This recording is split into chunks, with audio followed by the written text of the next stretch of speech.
Voilà, et puis après je vais changer de registre, mais quand même, je, je trouve ça démesuré presque. Je sais pas si ce livre va me faire peur ou quoi quand je vais le lire. Donc là, il me les solutions naturelles parce que la préface, à un moment je me disais quoi, c'est Bienvenue à Gattaca ou quoi. Dans la préface donc elle est écrite, hein, donc j'en parlais là juste tout à l'heure de ce bouquin. Ça va lui faire une super pub, bonne ou mauvaise, ça va lui faire une super pub. Je l'ai pas lu, hein. Je l'ai pas lu le livre, hein. Je l'ai pas lu d'Isme, le livre. Mais docteur Albert Werkman, il me fait peur. C'est un médecin psychiatre qui me fait peur dans un sens parce qu'il explique que on aura des menus sur ordonnance. Moi, je me dis mais merde, mais qu'est-ce qu'on nous veut là? Qu'est-ce qu'on nous veut? Cette maladie de Lyme et d'autres maladies chroniques et machin. Et on va mettre tout sur l'accusation de la malbouffe, entre guillemets. Sur, c'est couru d'avance, c'est couru d'avance. Moi, je fais partie des premiers prototypes, hein, des personnes qui auront testé pour vous pas mal de compléments alimentaires, etc. etc. J'aurais presque tendance à dire, est-ce que c'est vraiment, est-ce que c'est pas ça qui aura flingué qui m'aura donné plus de faiblesse, va savoir, à un moment dans ma vie où mon corps était déjà infecté, mais qui savait lutter. Et puis, parce que je mangeais du bio, je mangeais du machin, je mangeais du truc. Aujourd'hui, je fais plus spécialement attention à mon alimentation. Mine de rien, c'est quand même mieux. C'est quand même mieux. Mon corps est quand même plus fort. Alors je dis pas, moi je pense que vraiment c'est les traitements. Les antibiotiques, lui, Louis Pasteur, il peut continuer à dormir sous sa couette parce que convenablement, que ce soit lui ou pas qui ait découvert la pénicilline, moi j'en sais rien, j'étais pas. En tout cas, on dit que c'est de Louis Pasteur. Et, euh, et aujourd'hui, ce que je remarque bien, c'est que quand même, ces thérapies-là, elles fonctionnent même si ça ne guérit pas. Est-ce que c'est parce qu'il faut trouver une molécule un peu plus adéquate, un peu plus performante aujourd'hui? Euh, voilà, je n'ai rien contre les plantes, je n'ai rien contre l'alimentation, je n'ai rien contre tout ça. Mais stricto régime, alimentation et tout, alors là, bienvenue à Gattaca. Je vous assure que ça fait.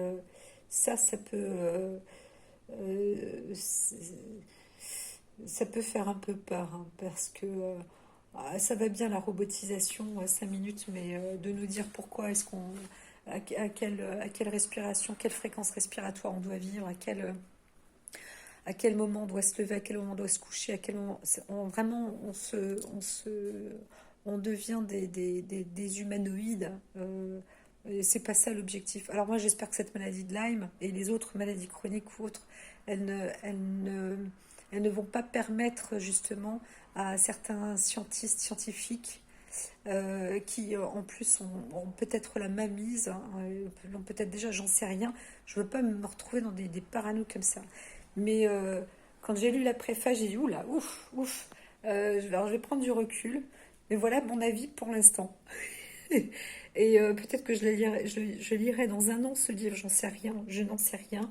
Déjà, parce que moi physiquement, c'est pas toujours cool. Et puis après il s'agit de ma parole. Alors ma parole, elle peut être mise en doute mille et une fois, puisque j'ai une mémoire qui est totalement défectueuse, etc. Mais ce que je sais, c'est que je ne pourrais que croire en moi. Et moi, j'ai pas envie de me lever le matin, qu'on me dise ce que je dois manger.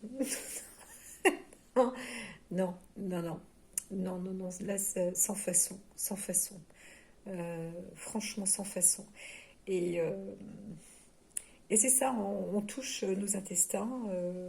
Donc effectivement, hein, c'est un endroit qui est très très innervé. Donc ça énerve. Non, je rigole. C'est un endroit qui est innervé et qui se met bien sûr aussi en lien avec, avec le cerveau. Le cerveau est doté de toutes les informations, hein, proprioception, etc. Donc tout ce qui se passe dans les intestins, mais aussi au niveau du tout ce qui est stimulé, hein, des orteils, tout ce qui correspond, tout ce qui touche avec les axones, les neurones, tout ce qui est en contact avec le corps physique, ça s'informatise dans le cerveau.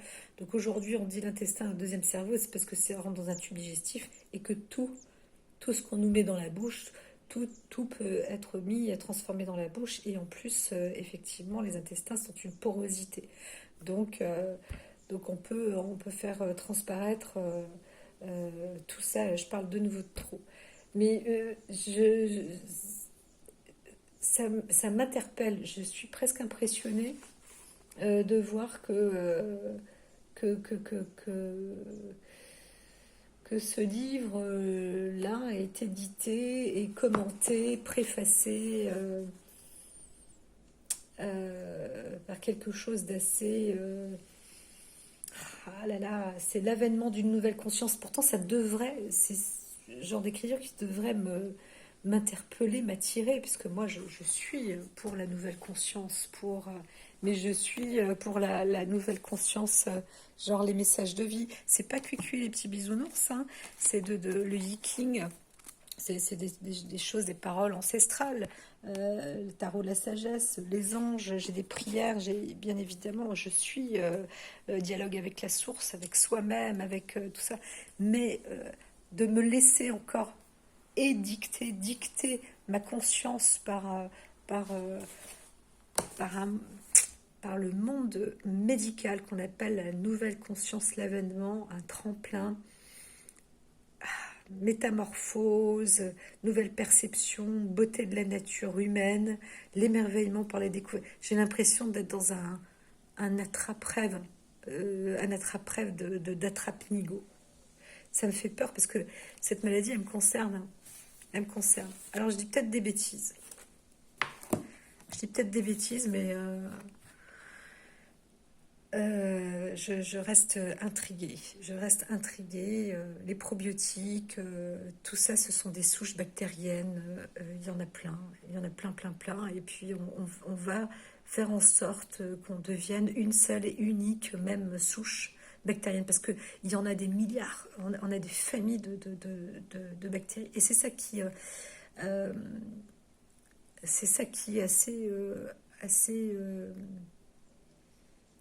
qui me déborde, qui me dépasse personnellement par rapport à la science. C'est que c'est très intéressant à la fois de savoir comment est foutu le corps humain, un organisme, un être vivant, même un animal, une bactérie, un virus, tout ça. Mais de vouloir le modifier à tout prix et de lui réinjecter des trucs en disant que bah, voilà, si tu prends tel et tel probiotique, tu auras ceci, t'auras ça. On est en train de modifier totalement l'organisme. Je me demande si c'est pas pire de prendre des probiotiques que des antibiotiques. Parce que l'antibiotique, effectivement, ça tue les bactéries. Et puis après, bah, elles reviennent normalement, hein, le naturel retourne au galop. Dans la normalité, son propre corps, on arrive à continuer à se créer. C'est dans nos gènes, c'est dans notre carte génétique. Donc on arrive à se refaire. Mais quand on infiltre d'autres solutions qui sont étrangères, eh bien, je me demande si c'est pas parfois tout aussi dangereux. Euh, voilà. Voilà. Question. Ça, c'est the big question.